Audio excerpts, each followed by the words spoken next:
This is News 25 with Deanna O'Donnell. News 25, local news you can count on. News is brought to you by J.K. Nelson Law. Give them a call, 727-9900. Welcome to News 25 here on KPVM TV and Ace Country Radio. I'm Deanna O'Donnell. Well, today, Nevada Governor Steve Sisolak delivered his State of the State address in Allegiant Stadium in Las Vegas with no audience in attendance. The first few minutes of the video had no sound, but eventually Sisolak comes in with audio to speak about the pandemic, education, housing, the economy, jobs, childcare, taxes, public safety, renewable energy, and so much more. One of the biggest announcements that Sisolak says is regarding housing prices and a funding source. He also addresses the price of prescription medication and Nevada joining the drug consortium, and ends his speech with a push to support law enforcement and public safety. Today I'm announcing Home Means Nevada initiative. It's a $500 million commitment to lower the cost of housing, help people stay in their homes, and create good paying jobs. The plan boosts housing construction and home ownership opportunities. It will help seniors retrofit their homes to lower their costs, improve their property, and stay where they want to be. And we're developing a new partnership with the AFL-CIO through our state infrastructure bank to help fund new housing developments. This announcement marks the single largest investment in housing in our state's history. Like housing, I know the rising cost of health care also poses serious strain on many Nevada families. I've been working with Democrats and Republicans to help solve that problem.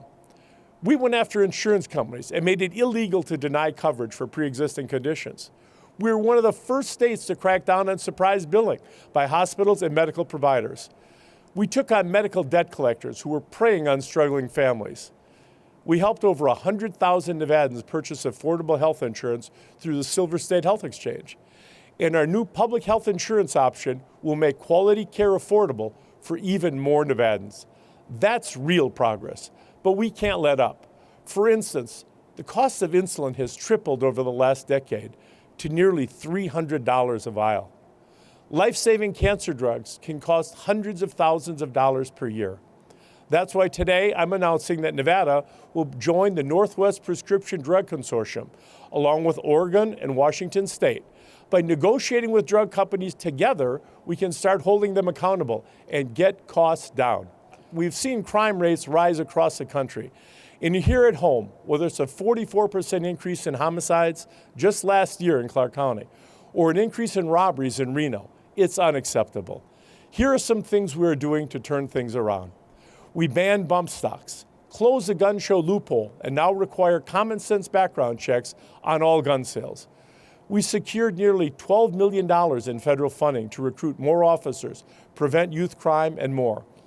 And under my administration, the percentage of our state budget devoted to law enforcement is #1 in the country. But there are still some big holes we need to fill. For example, our state police make less than most municipal officers, and as a result, we have a shortage of state police.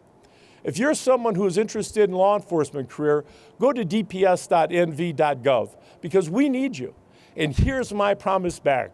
When the legislature returns to Carson City, I will be proposing a salary increase so we guarantee that Nevada State Police are well-trained and well-paid.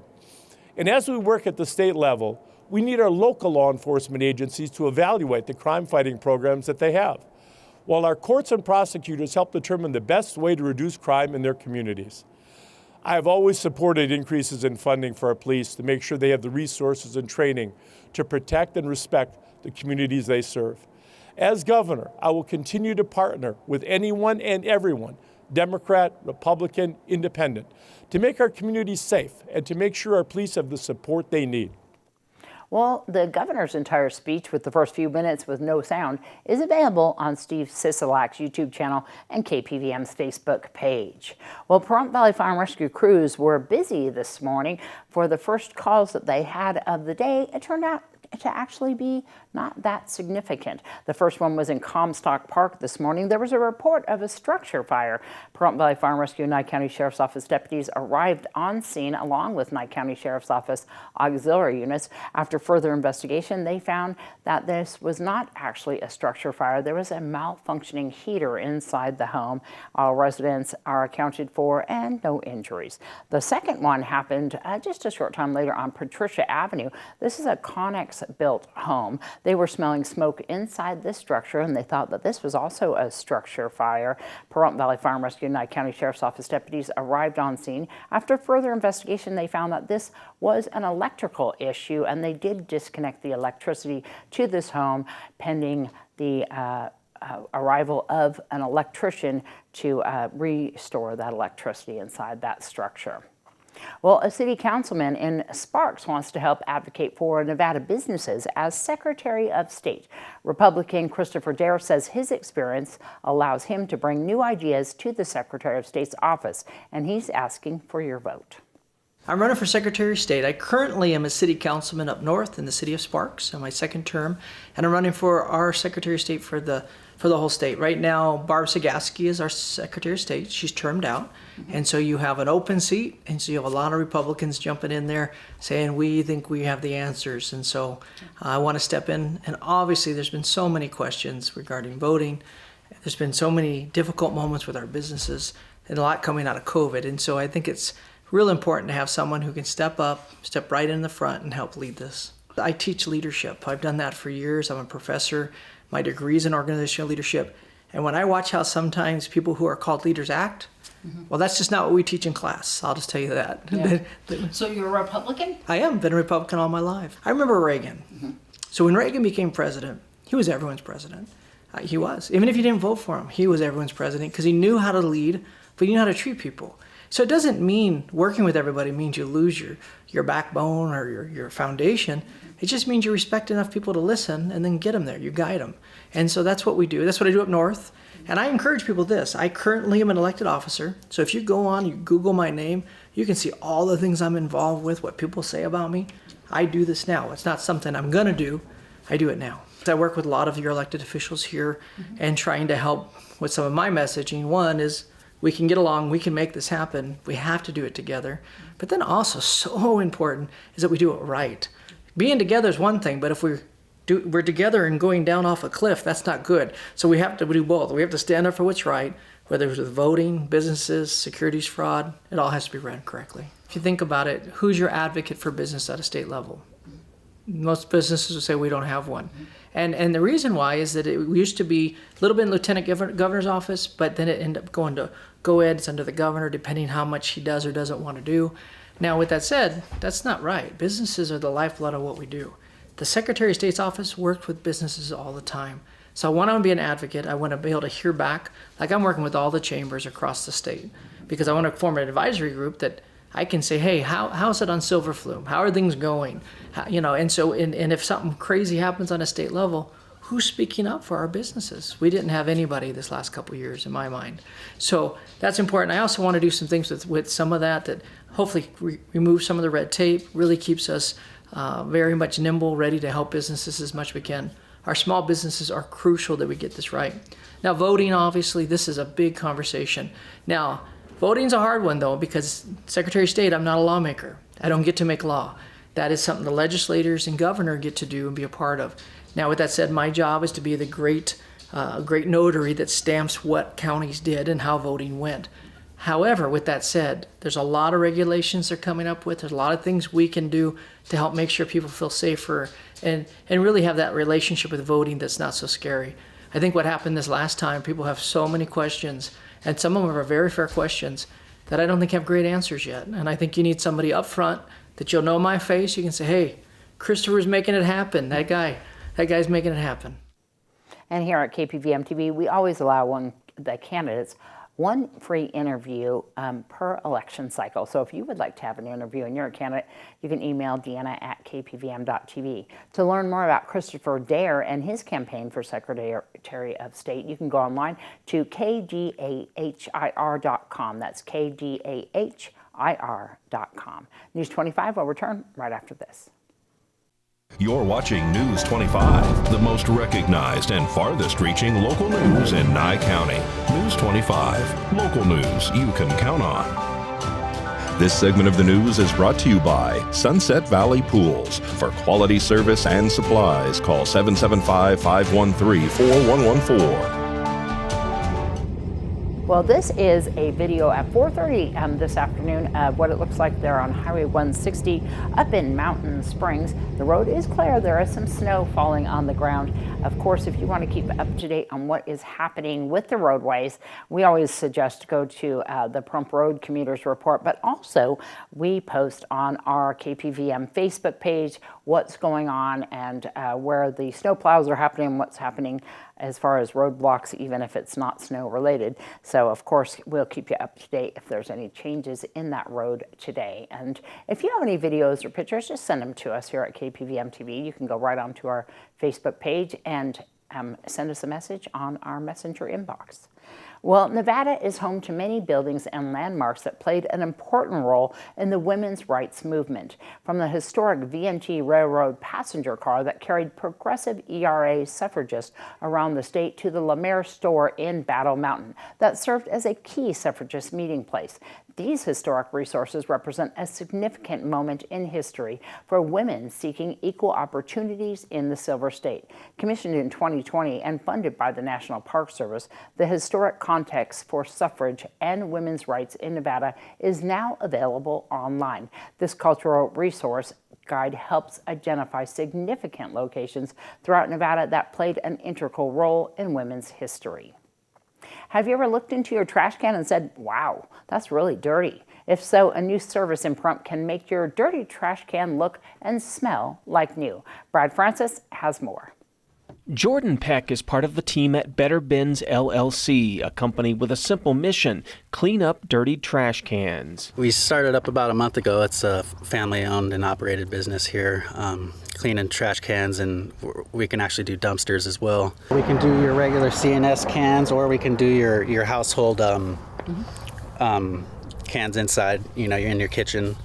And then also even up to full-size dumpsters. To do that, Better Bins uses a tricked-out mobile truck equipped with everything needed to tackle the dirtiest cans, including what amounts to a dishwasher for your trash can. We have the hand nozzle to get the outside and then all the stubborn areas, and then also it'll lift it up, and it has the two pressure nozzles that spin, and that'll get the inside and all the hard-to-get areas that, like, you can't just be spraying in there and getting garbage water back in your face. So that's what's good about that part. It contains all the wastewater and everything. It gets hauled away here, so it's not stinking up your outdoor area or anything like that. If you're in like a HOA or something, you can actually get a fine from your HOA if you're cleaning out your trash can yourself and dumping the water.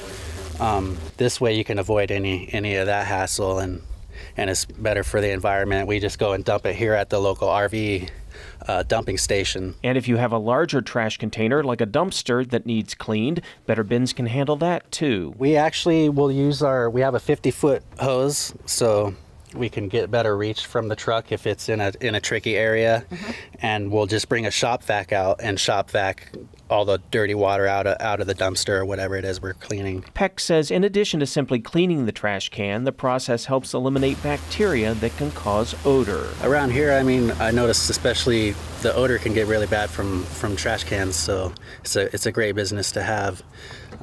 We clean it with high pressure and high heat, so it kills any bacteria and any odor. Better Bins is a mobile service. They come to you, and they offer a few service options, from a one-time cleaning to a monthly plan. You can sign up for just a one-time cleaning if it's something you're not interested in having done monthly or whatever it is, or we can do a monthly plan, and if you sign up for yearly, you actually get a month free. Just a one-time cleaning is $35, and that covers up to 2 bins. For more information, to ask a question, or to book an appointment, just head to betterbinsllc.com. And just another side note about Better Bins. This is a local family who's been here for many years and a woman-owned business to boot. And we wish them luck in the future. We'll have more news right after this break. You're watching News 25, brought to you by Mountain West Lawyer, Injury Attorneys. 727-9500. News 25, local news you can count on. Welcome back. Well, I think I might know the answer to this one. If you've ever found a gray hair while looking in the mirror, you might think it's a sign that you're getting older. But did you know stress may also be playing a role? We often joke about stressful events turning your hair gray, but in reality, stress has been scientifically shown to accelerate the graying process. And now, a small study also suggests that it could be possible to reverse the graying process simply by eliminating stress. Dr. Susan Albers, who is a psychologist for Cleveland Clinic, says it's important to note it may not work for everyone. With that being said, here are some ways you can help reduce your stress. For starters, pay attention to when you're upset. You could even mark it down on a calendar. This way you can spot any trends. Next, consider going on vacation, which the study found to be very effective. But if that's not an option, Dr. Albers says you could do other activities, like take a bubble bath, do some journaling, or meditate. Even giving yourself a few minutes to take a mindful moment to decompress at the end of the day, to take a few breaths, can help to lower your blood pressure and improve your health. Dr. Albers says if you feel like your stress is becoming hard to control, don't be afraid to reach out to a healthcare professional for advice. My poor hairdresser knows all about those gray hairs. Well, I got to say, I put up a post this morning asking people to send their snow day pictures. And so we have some of those. I tried to grab a few all over the place that we could show people today. We're going to show you a few of those right now. You know, this was one that some people posted some aerial photos that they got with a drone. I thought that was so cute. And then, you know, just all over the place. I tried to grab as many as I could. If you want to see them all, of course, you can go to our local Pahrump Facebook page, which is not called Local Pahrump anymore. Did you guys notice that? It's called KPVM TV now, because we wanted to make sure that everybody knew that we are doing news here in Pahrump and our surrounding areas, so that we are making sure that it's news that affects you. But these pictures, and I'm sure you were shocked as I was when you got up this morning and saw just everything blanketed in snow. I thought it would for sure have melted quicker than it really did, but these are some beautiful pictures. If you want to post your pictures, go to our KPVM TV Facebook page and post them. You can even look at them. There's hundreds up there. And we'll be right back.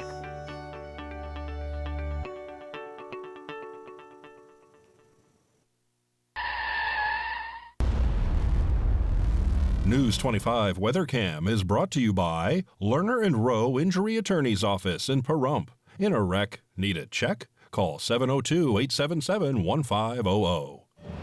And speaking of snow, this is right over the dairy out there, with even our local mountains having quite a bit of snow out there. We're going to find out what's in the forecast right after this.